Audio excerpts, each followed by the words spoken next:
Well, good morning as we're sitting here at LTV on this beautiful morning, Tuesday morning, September 17th, year 2024, here with the Hello Notion. My name is Haim Mizrahi, continuing with the tradition of public access and the tradition of the Hello Show that's been on the air since 1980. Of course, not to fail to mention the contribution by Fraser Dougherty, Francis Ann, and then, of course, the likes of you out there that make it your business to enhance and fortify that concept. Highly welcomed. Happy to know that we are here. Happy to know that you are out there together with us in this wonderful exposition of goodwill. And my guest, Steve Ram, is here with us. Steve was patient enough to wait for about 20 minutes to half an hour until we got back on the air due to some issues, technical issues, but as usual, he has always the right answers that either confuses the technician or help him expedite the process. Which one was it? I wasn't sure. Good morning, Steve. Good morning. I think that before you go any further, I think the thing that's amazing is that since the show has been on since 1980, we haven't aged. We look exactly the same as we did in 1980. Not a day older. Maybe 30 years older, but not a day older. Another day older. Okay. Okay, that's good. So, yeah, well, we were. I always realize that we never run out of subject matters to talk because we don't look for subject matter in order to It initiate. just surfaces. Exactly. And also the shock of seeing you helps. At this time of the Yeah, morning, I'm this like on is survival mode, so I this need this to. is this is like nocturnal animals getting up for breakfast. Yeah, I know. It doesn't happen. So the one thing I have to say is that um, with Haim's constant nagging, I've actually gotten back into the studio and I've been painting incessantly, constantly, and I have to thank him for that, for being so annoying. That Actually, I thought that you're expecting to be thanked for the fact that you're actually doing what you're supposed and, to do anyway to begin right, with. I mean, this is what I'm supposed to be doing all the time, Yeah. and I have a tendency to sloth, if that's the right word, or to say, yeah, I'm going to work on my painting, and then 6 months later, I think about it again. In this But you already particular paid your case, dues in more ways than yeah, I've one. paid my dues, Oh but you yeah. know what? As an artist, you should theoretically die with a paintbrush in your hand. And I think if you have a Makes choice, sense. if you have a choice, uh, I do have to say that when you're in the studio and you're working, time is irrelevant. All the things that go on around the world, that are going on around the world, politics, all the BS with all the media hype and everything else, all goes away. There's a certain inner calm. There's a tranquility. There's the creative, as you know, the creative juices are flowing. What's the next brush stroke? What's the next thing that you do? And that takes over everything. I mean, they just aren't outside thoughts that come into that studio, and it's just yesterday. I walked into the studio thinking I'll just wash out my brushes, and at 6:30 last night I stopped. Worked all day, and it felt great. I mean, it's just cathartic. And then you step back and you look at your painting and you go, wow, that's, uh, uh, I've got to do this more often. I mean, this is something I should be doing every single day. And as you know, when you're painting, the process of what's the next thing that you put on the canvas is such I ethereal, almost religious experience of the act of creating, and one line on the canvas changes the whole painting. And it's still, after all these decades and decades and decades of painting, it's still mind-boggling what you sit back every once in a while, step back from the canvas to see what you're doing and look at it and say, wow, this works. This really works. You know what you're doing. Yeah. And it's just a sense of it's not bragging or anything like that. It's just the fact that you know you have a certain talent, you're using it. When I look at your work and I see the progress over the years, and that's critical. You know, I see other people doing the same thing year after year after year after year. That's not painting and that's not progress. Change is important. Um, Meaningful change. Meaningful change. I mean, you have a show up. I have abstracts. I have primitives. I don't have my landscapes up, and I don't have. I have some earlier abstracts, and it was really interesting because you pulled two out, and I was looking at the one that I brought home yesterday. The weird thing is, it stands up. It's still a good painting. That was done in the '80s, and it holds together. It's not what I'm doing now. What I'm doing now is far more sophisticated, far more complicated, far more detailed, but the painting still holds But up. you know what the funny thing is that if you want to go back to it, you realize that it's more difficult than you think Oh, this, to go back to the simplicity of that abstract. that's hard. Yeah, it's very hard. You know what's hard about it is the choices that you have to make, Right. and the choices are not mind-boggling, but they're choices. And it seemed like you made the right choices, and it seemed like it was effortless for you. It was absolutely effortless. I had decorators buying those paintings every week.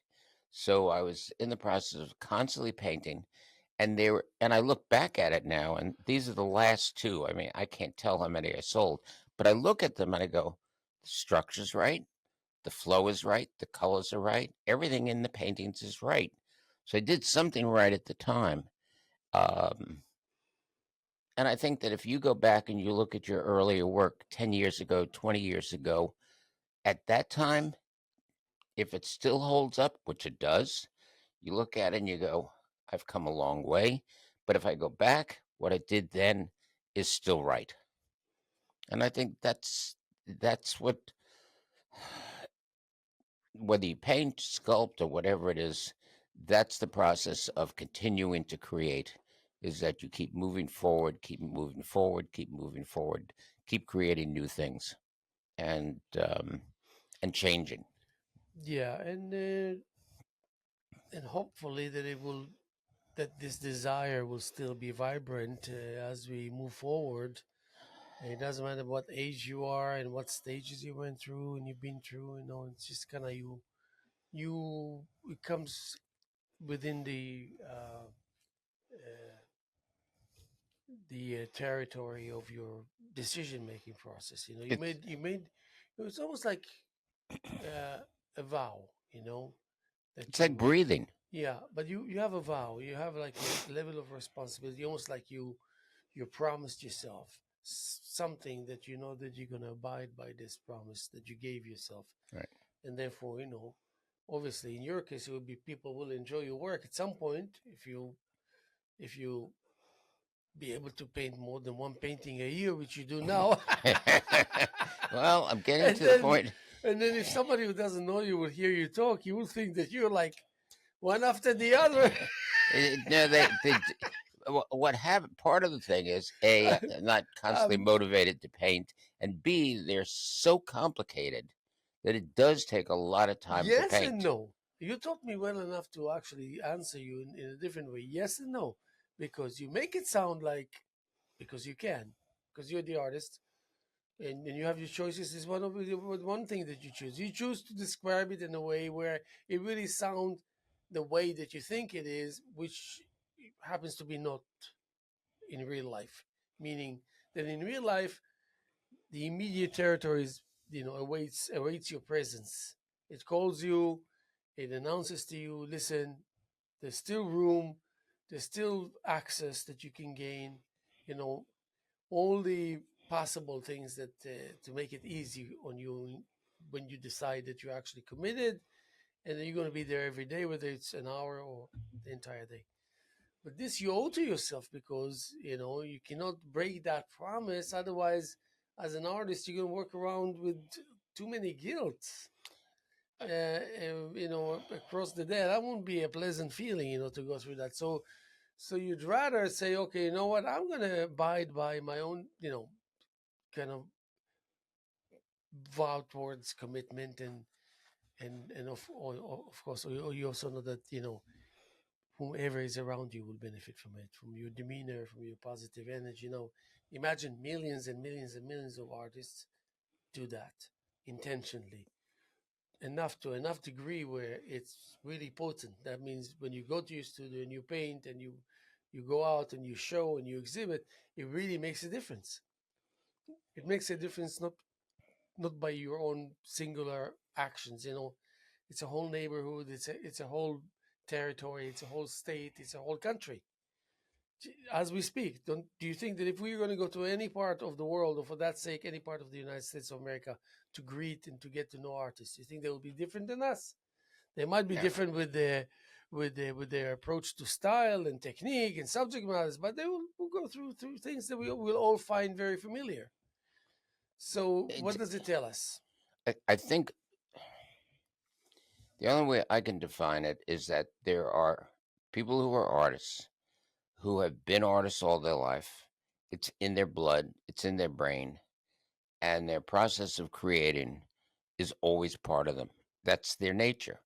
There are other people, unfortunately, who think they're artists, want to be artists, and I not not only want to be artists, but wanna WANNA be artists who don't know how to paint, and it's not in their system, it's not in their brain, it's not in their blood, but they think that if they create something, it'll be art.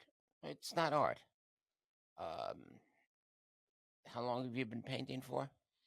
I don't know, like almost almost 30 years, 28 years. Okay, these are people that have been painting for months, months. They think there's going to be a fortune to be made by doing what they're doing, and that they get into the art field, create something, and creates the wrong word, do something, and enter the art field. They're going to make a ton of money. Doesn't work that way. And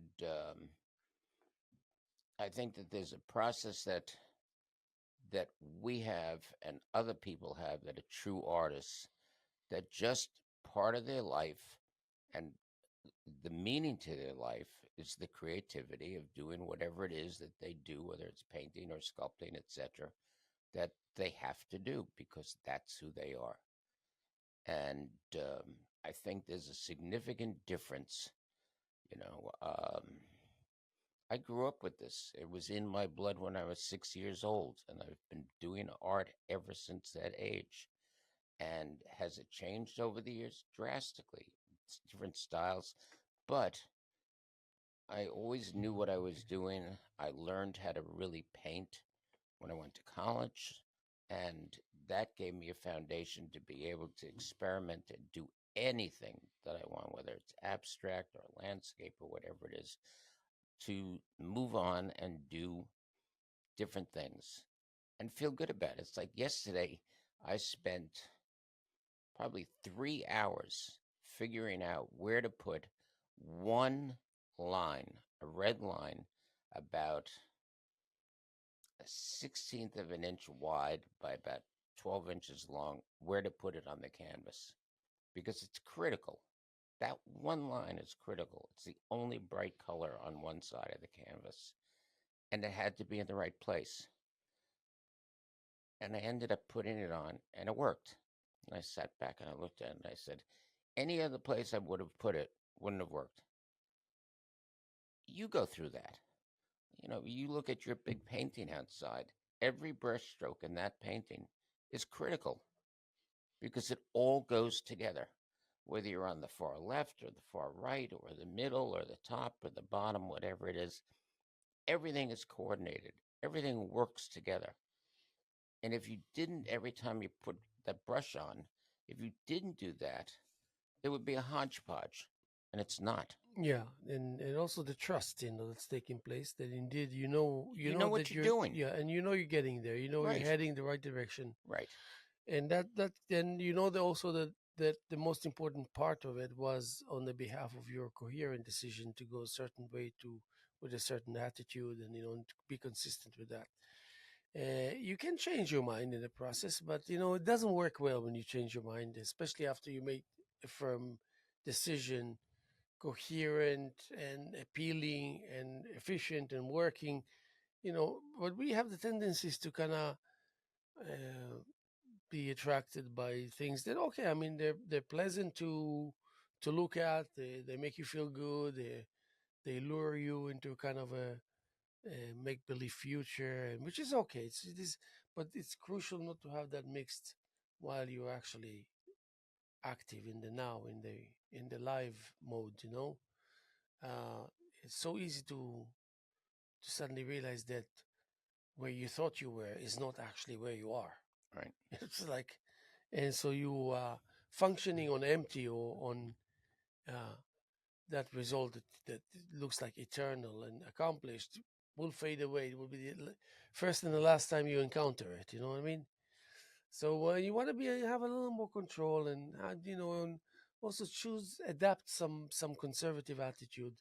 It doesn't hurt sometimes to introduce some kind of a conservative attitude in order to balance out that which is modern and that which is dairy, that which is experimental and freestyle, things like that.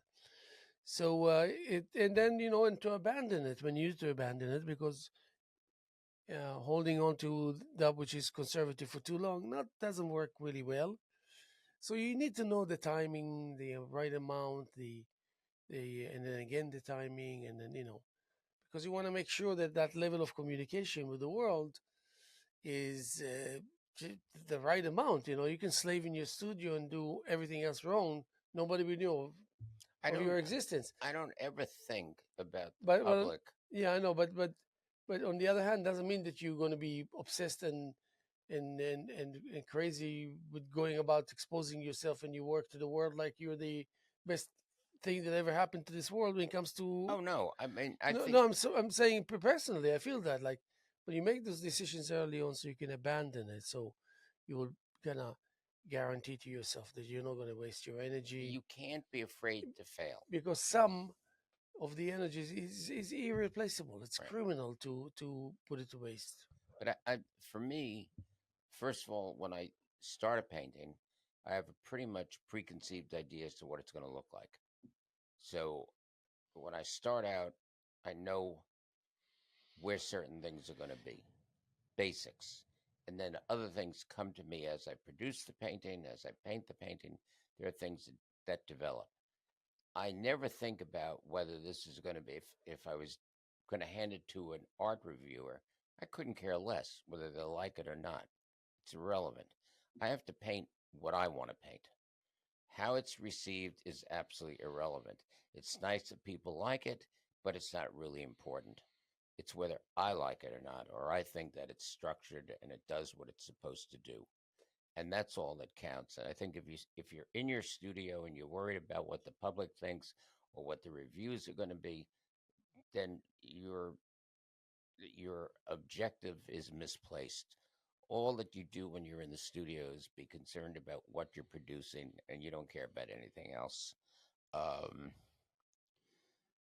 this is an interesting painting in that it's working in a way that it's not supposed to work, because there's always a balance and a harmony to a painting, and this contradicts all the rules. Um, However, it's working. I was taught in college that there are certain structures to a painting that are mandatory, whether it's a Da Vinci, a Calder, a Warhol, whomever it is that does the painting. There are certain things that have to happen in the painting. Your eye has to move around the painting. If there's a, if you did your big painting out there, and in the middle of the painting you put a big red circle, well, where are people going to look? They're going to be drawn to that big red circle and never see the rest of the painting. So you don't want to put a target in the middle of your painting.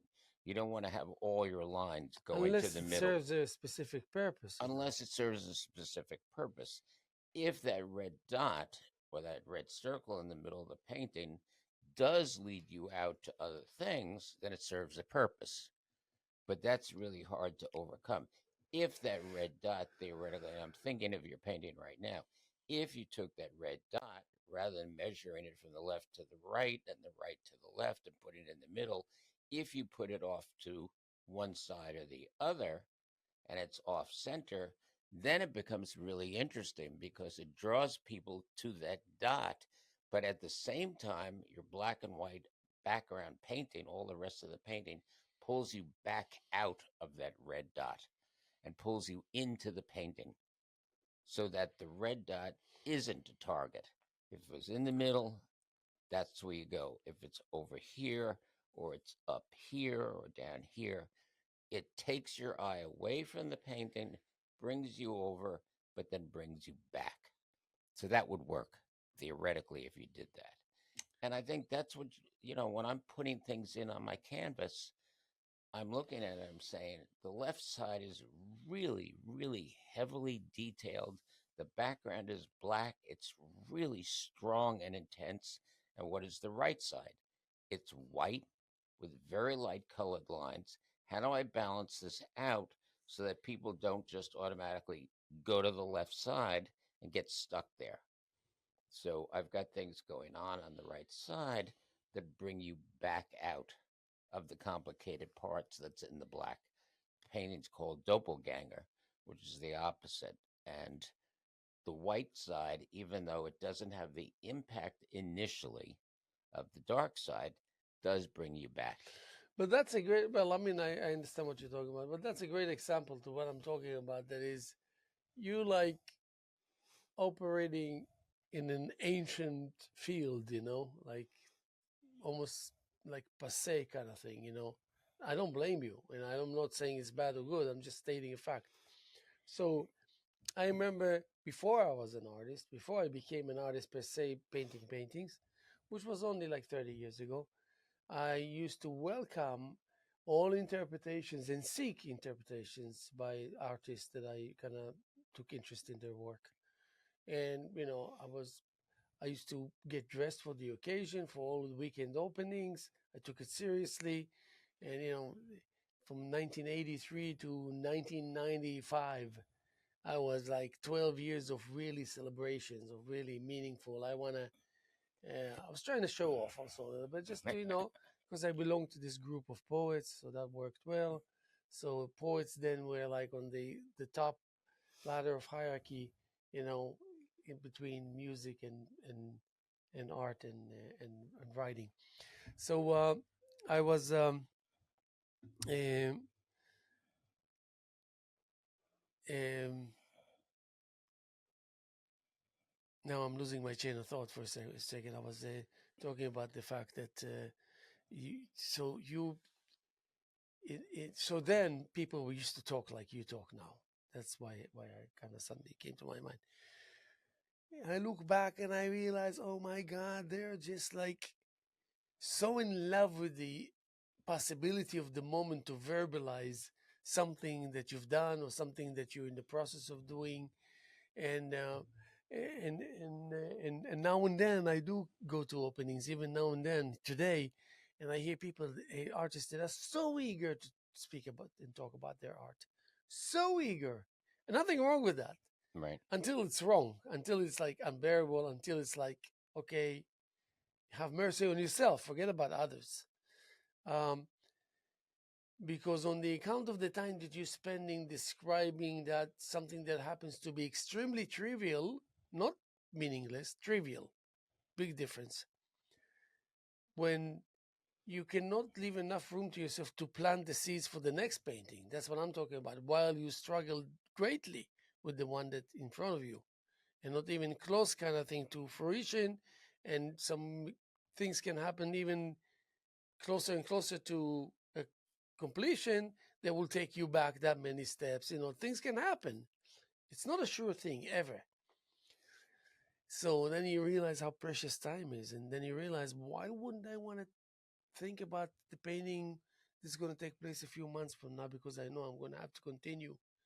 And of course, implementation, all the lessons that you learn, applications, attitude, kind of different kind of capabilities to create a friendship and therefore a relationship, whether it's the canvas, whether it's things, whether it's people, whatever, things like that.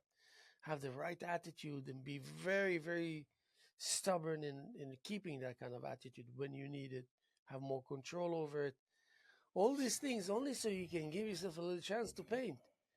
So when you speak of that, it's a very thorough explanation, but at the same time, very thorough process of rubbing yourself from potential gaining of space rather than losing space. And so what you do, you kind of very politically correctly shooting yourself in the foot, and you don't make too much of it. You know, maybe because your body can take the punishment, and then you want to say, and then you want to say, I think I can live with that. Thought I had. And then right there would be like, a conclusion, self-imposed conclusion. Thought I had it about my painting, and it's been surfacing recently, is that all of my paintings, looking back and looking at the show that's here, all of my work that I've ever done is very structured. The act of what you do, I'll compare Jackson Pollock to Magritte. Two total opposites, okay? Pollock had the freedom to throw paint, move stuff around. There was a freedom attached to the process of how he painted. Okay, good, bad, or indifferent. It's irrelevant. But the process of his painting had a certain freedom to it in that he wasn't painting the way I paint, where everything has to be, whether it's the primitives, if it's the primitives, that tree has to be in that spot and it has to be done that way. If it's the abstracts, they're not with paint thrown, they're structured. Is that, and it's a question I started asking myself recently, is that locking me into a certain style no matter what I do, whether it's the landscapes, the primitives, whatever it is, compared to the freedom of being able to just take the canvas and maybe take it outside, take some of my paint and just throw it on the canvas and then work with it and have something that I don't control. Because when you throw paint, you can't control where it's going. You have some control, but that's not the way I work. Is that a detriment to my creating something really different? And I don't know. Maybe the fact is that I have to accept this is the way I work. And it's worked for me all my life. Why change it? Why suddenly try and be something that I'm not? It's like, in most cases, people who do real abstracts also know how to draw really well, know how to paint structured paintings. If they have to do a landscape or a portrait, they know how to do that. And they come from a background where traditional art was their foundation, and then they broke that tradition and they went into something totally different. I don't have an answer. I really don't know. I'm happy with what I'm doing. Would I like to do something that requires complete freedom? Yeah, it'd be really interesting to do. Um, but I'm not sure that that's who I am. I'm not sure that that's the way I should be painting. And I'm happy with the way this painting's coming out, which is not loose. It's very structured. Maybe that's just me. Yeah, and no, I mean, of course, I'm the one who learned from you along the years, and valued the information that you were willing to share. But the fact that you even mention it the way they do in my book, I mean, in my territory, which is obviously, we each thrive on what we believe in, what we create, and all this. But I'm more like, if I'm engaged in what you described, that means I'm painting less. That's the point I see it. Now, it's not like I'm obsessed. I want to create a lot of painting. I mean, I can create much more than I create. Believe me. Right. I'm like a machine that is maintaining quality, yet can really expedite because I learned all the tricks about shortcuts and back to square one downsizing. Uh, I have no emotions or any kind of um, you know consciously problematic things that happen to me. I mean, it doesn't happen. You know what I mean? I'm not bothered by my conscience because I'm kind of know how to put it aside and things how to put aside my emotions and all these things that are going to stand in my way. Sunday, I'm going to find myself in the midst of a discussion that I don't really feel like is I worthwhile. think it's irrelevant how No, many nobody. paintings you turn out, or No, no, no. That's not the point. that's not I'm part not of it. talking about number. I'm talking about attitude. Number. The result of this attitude will result in numbers. I cannot help it. Right. So but That's that's what not the you do. focus. That's by far the last of my interest. That means if I create less than more, it won't bother me. Right. It's not like it's a mission. But what I'm saying, my attitude leads to quantity, to full body of work. That means if I go into, okay, the difference is this. One artist will work, there's a show, upcoming show, and he has to submit one or two pieces, and he's got 4 months, and he or she will do it, this and that. They will have the discussion with themselves and maybe with other people, other artists, and this, that, until they're done. They submit. Okay. They submit, yeah. And then on the other hand, and they in this 4 months, everything sounded and looked very, very logical. Like the right thing to do. They felt that they're doing well. They felt that they're according to schedule. Everything's good. Two pieces, 4 months. These pieces, these pieces were not 4 months because the subject matter and the painting itself really required that. I mean, you look at it, you say, okay, maybe I can finish it in a week. Really, if I was to think about it, but not putting it down. Just, but that's the way it works for them. That's the way they see and choose to practice. Even if they might have just a hint or a clue about what else is out there. I'm sure they're aware of that, but they will not allow themselves to soak themselves in these waters, where they will really have to suddenly face a situation where they will feel like they have no choice but changing, and they don't like that.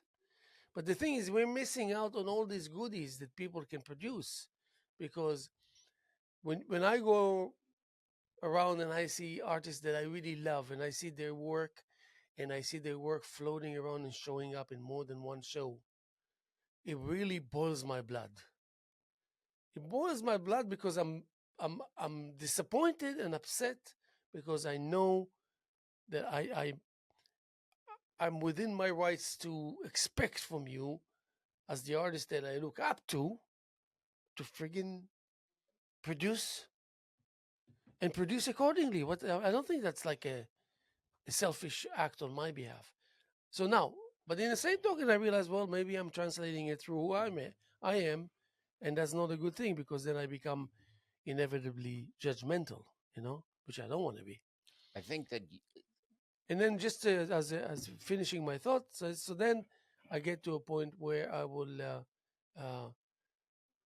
find myself, no matter how I look at it, if I give myself 4 months for a solo exhibition, usually I will make it my business to consider that these 4 months are strictly to build up a full body of work for the exhibition. So there's no discussion before, should I, can I, can't I, is it a good idea, a bad idea, can I deliver, can I not? This doesn't take place. Now, if you take this, and if I take this fraction of time and hand it to you and say, Steve, I'm giving it to you. I'm giving you now 2 months where you don't have to worry about anything. It will cause you to want to paint nonstop, and it will just give you all the room strictly 100% strictly for work. That would be a great thing I to think be given. You think? Haim, I think that And then obviously I will leave you alone. If you were to accept that, I will completely leave you I alone. don't think Why? Because I would know that with your talent, your experience, your recollection, your academia, your intelligence, your education, It's beyond the winning combination. If you look at a painting, if you look at any of my primitives and you look at them, like the ones that are out here, and you look at it and you go, that had to take him a lot of time to do because of all the things that go into it. It's not something you can sit down and say, okay, I'm going to do this painting and I have 3 days to do it in. You can't do it physically in 3 days. It's impossible. There are so many nuances, details. It's like the painting that's at the house that's 6 feet by 12 feet or 8 feet by 12 feet. There must be 10,000, 20,000 with a 000 brush dots in that painting. You can't do that. I used to come into the studio every morning, look at the painting and go, I can put more dots in that. There are dots inside the flowers. I can put a dot inside of the dot. And every day when I walked into the studio, I'd look at the painting and I'd go, there aren't any dots up there. I got to put the trees need more dots. The river needs more little lines so it looks like it's flowing. And it goes on and on. And you can't do that in a day. It keeps adding up and But suddenly. you missed my point. I'm telling you while you're doing that. That's the point. I'm not saying expedite that so you can do more. I'm just saying while you're doing that, you need to think about the other paintings you haven't created yet. Oh, absolutely. I'm Yeah, always thinking ahead. but then only for a short while. But then you have to be active. Then you have parallel realities. Well, look, you saw the transition from the last landscape that I did, the big landscape that I did in the house, and the next painting I did was the abstract. So my mind was already finished with the painting, even though it wasn't finished. Mentally, I was done with the big landscape. Finished. Just finish it up, get it done, and go on to what is now going to be the first abstract I've really done in a long time.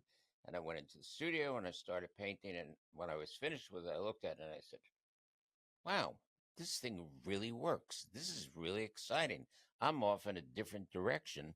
Now I've got to do another painting that goes with it. You can't have one, you've got to have two. And that's the one I'm working on now. And it's a thought process of how do I do something that ties in with it, but is very different. And now, while I'm doing that, I'm already thinking about what's next. So I'm going to finish this. Mentally, I'm in the process of finishing it, but I'm already thinking about what am I going to do next? I'm not going to do a third abstract. I want to do something totally different. So my brain is processing what do I have available to me? What is it that I can create that I haven't created before, that I have never painted before? I don't want to go back to the landscapes. I don't want to go back to the primitives. I don't want to go back to the surrealism. Maybe I'll take all of it and put it together. Just do something that's loose with elements of everything in it that I've done and create a genre of art that compromises a little bit of the abstract, the landscape, the surrealist, the primitives, all in where it makes sense, all in one painting, so that I have something that is completely different from anything that I've done before. Not a gradual change, because even though the abstract is abstract, it's still structured in a way that the landscapes are structured. It's structured in the same way that the primitives are structured or the surrealists are structured. I would like to get away from that completely and try something. Maybe it'll fail. Who cares? That's the risk you always take. Yeah. What's the worst that happens? Gesso over it. I'm just saying we don't have a guarantee that when you be on planet Earth living to 150 or something. We're limited with time, especially myself. Starting at late 30s and all that. I don't know. I just want to think that I can live in a world that they will be more intimidated by uh, by you know complacency. You know, it's because we hold. We have the level of responsibility that stretches beyond just standing in front of the canvas, and you want to shape the way people think and the way people make decisions, um, and you want to also please yourself. You want to be able to please yourself. Listen, variety is crucial. Yeah, you can do whatever you want. You can create whatever you want. I'm sure if you're a good artist and all this, then it's going to work for you anyway. But we would like to enjoy more of what you have to offer. There's also something We that I we was taught. deserve, because we don't hide our uh, expectations, and the fact that we pay attention to what you're doing. You know what I mean? People sometimes approach me and they say, we were watching you grow. That's a great compliment for me, and we noticed, and they're Right. trying to tell me the whole story in one sentence, which I find very appealing, and I feel very good about it. And I indeed get the affirmation that I'm on the right track. I'm doing the things properly, without being obsessed, without being too dramatic, without being too conventional, without being too conservative, whatever. But it works, and when it works, it means that we are benefiting from it, because it's not me alone. It's, like I said, millions around the world, Right. the same. And again, they can choose their style and all this.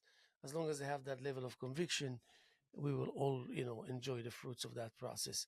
And it's crucial. It's not like okay, I think we can do without. Yeah, we can do without. Just invite more evil to our lives, by doing so.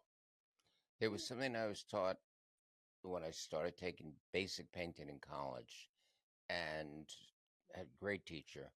And the first thing he said is, when you start painting or start sculpting or whatever it is you're doing, never think in your mind, I'm going to create my masterpiece.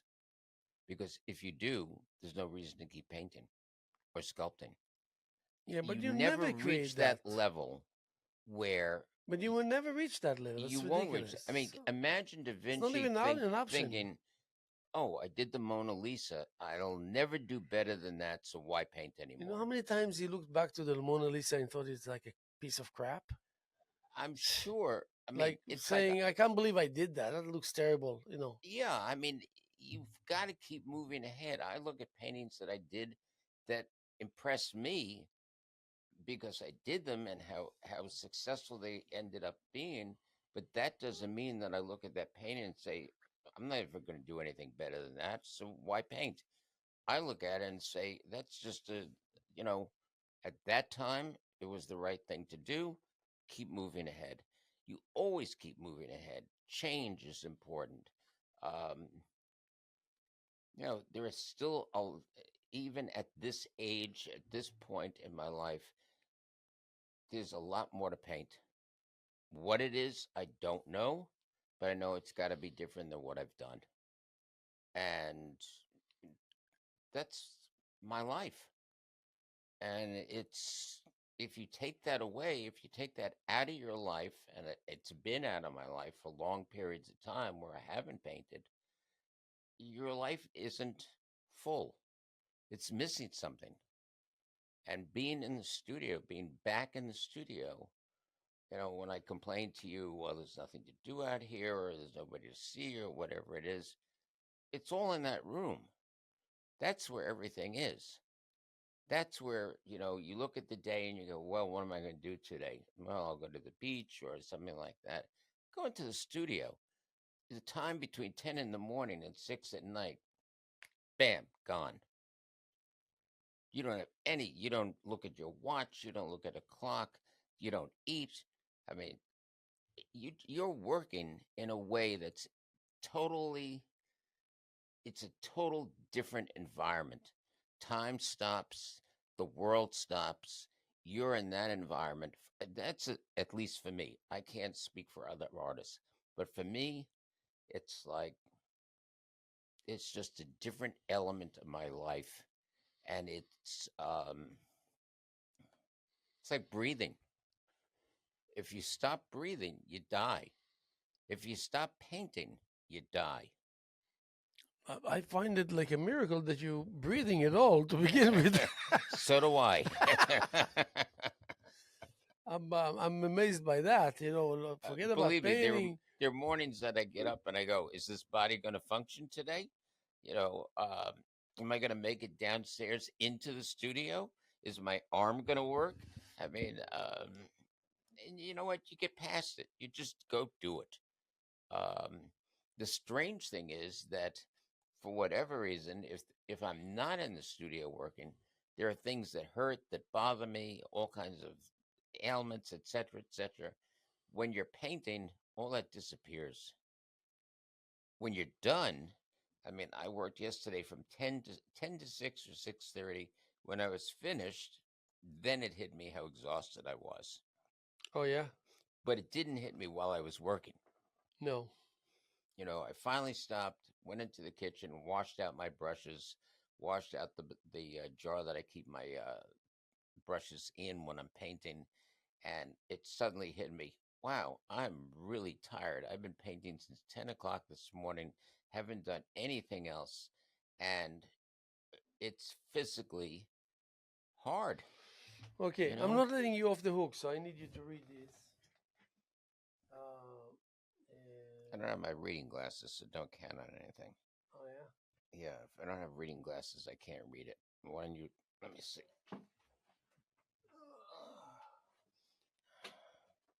Can you read? Uh, not really. I need my reading glasses. With arteries, I can. Main flow with arteries fluctuating. Not a surprise. I'm not reading it properly. Not doing it justice. No, it's good. It's good. It's freestyle anyway. This abrupt half piercing with joy and surprise, love making with all eyes reaching the soft spoken, and the upheard of, is it peaking with delight. What is far fetched black and blue, rubbing shoulders behind the knowledge of tolerance. It was your last Nice. chance to declare the speakable orgasm, ultimate eruption, to lift off with belly gestures full of last minute love. Our endeavor might have been the humbling of a, I think it says claw, the penetration of joint breaths with intimacy and body heat, but the one time is yet to grow patiently, to seek refuge amongst our most precious desires, to welcome each other with a tender might. I think I got it right. Yeah. It's a very sexual poem.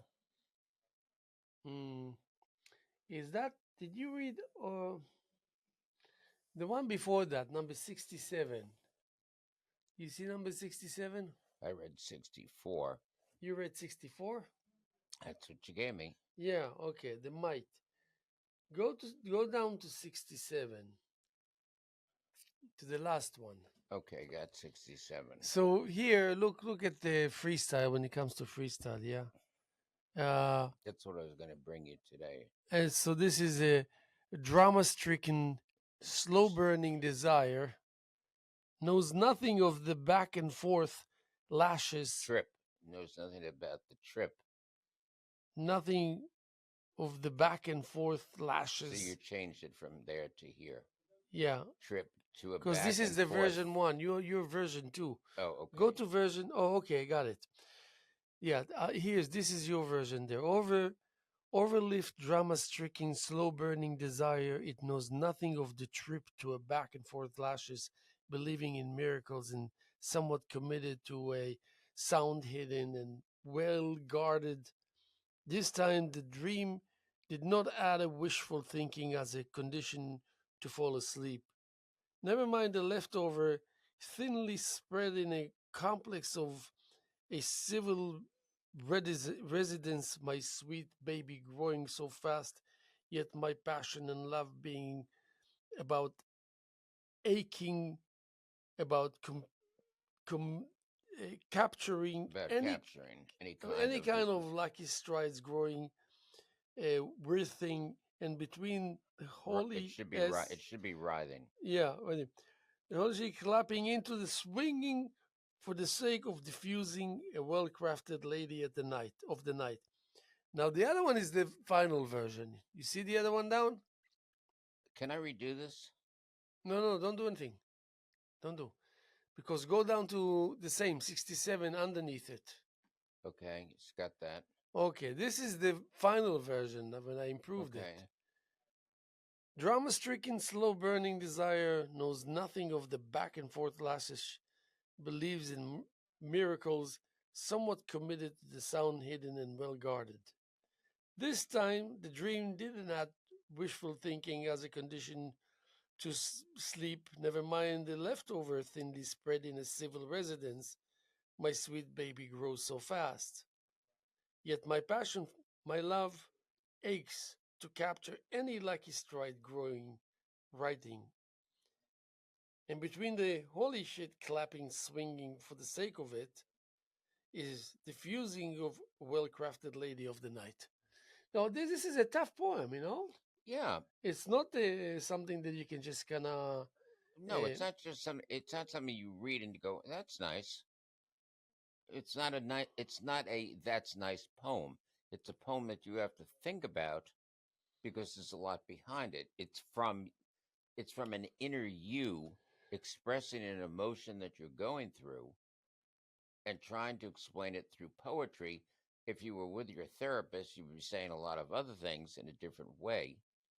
But the the context of this poem is about a moment in your life as to what you're going through, what the structure of what you're going through and how it affects you, what you want, and what you're amazed by.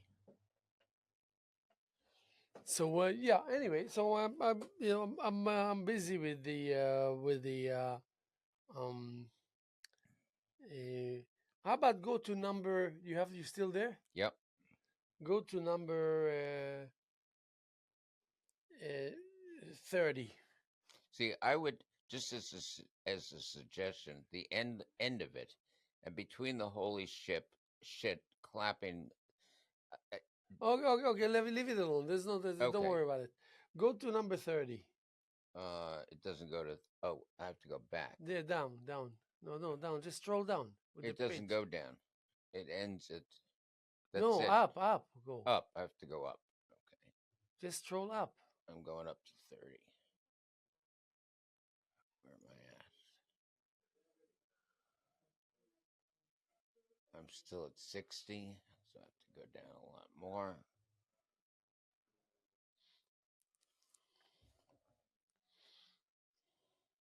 Still in the 50s.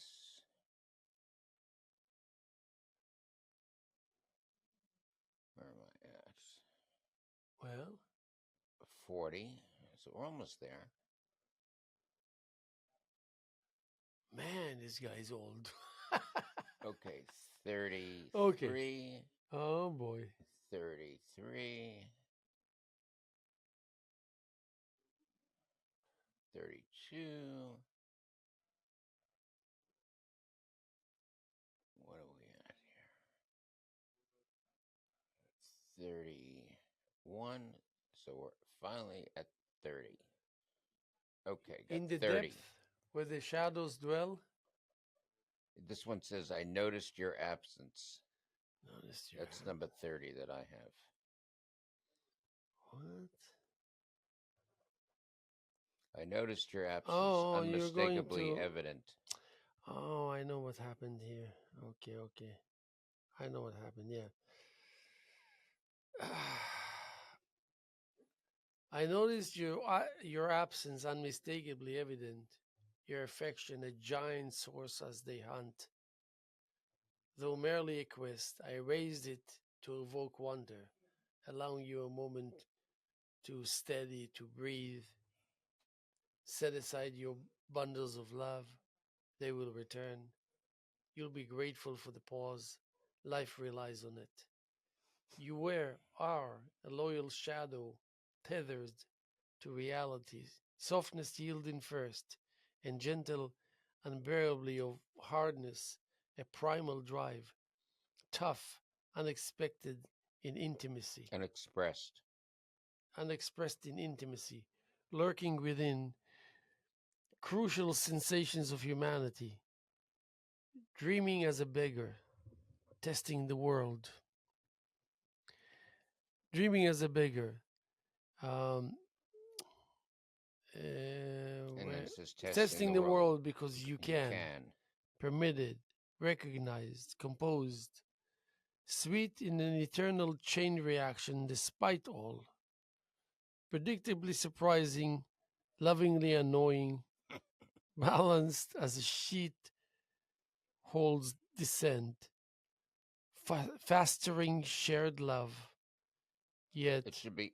It's fostering. it is, yeah, fostering shared love, yet vast knowledge doesn't promise a second chance.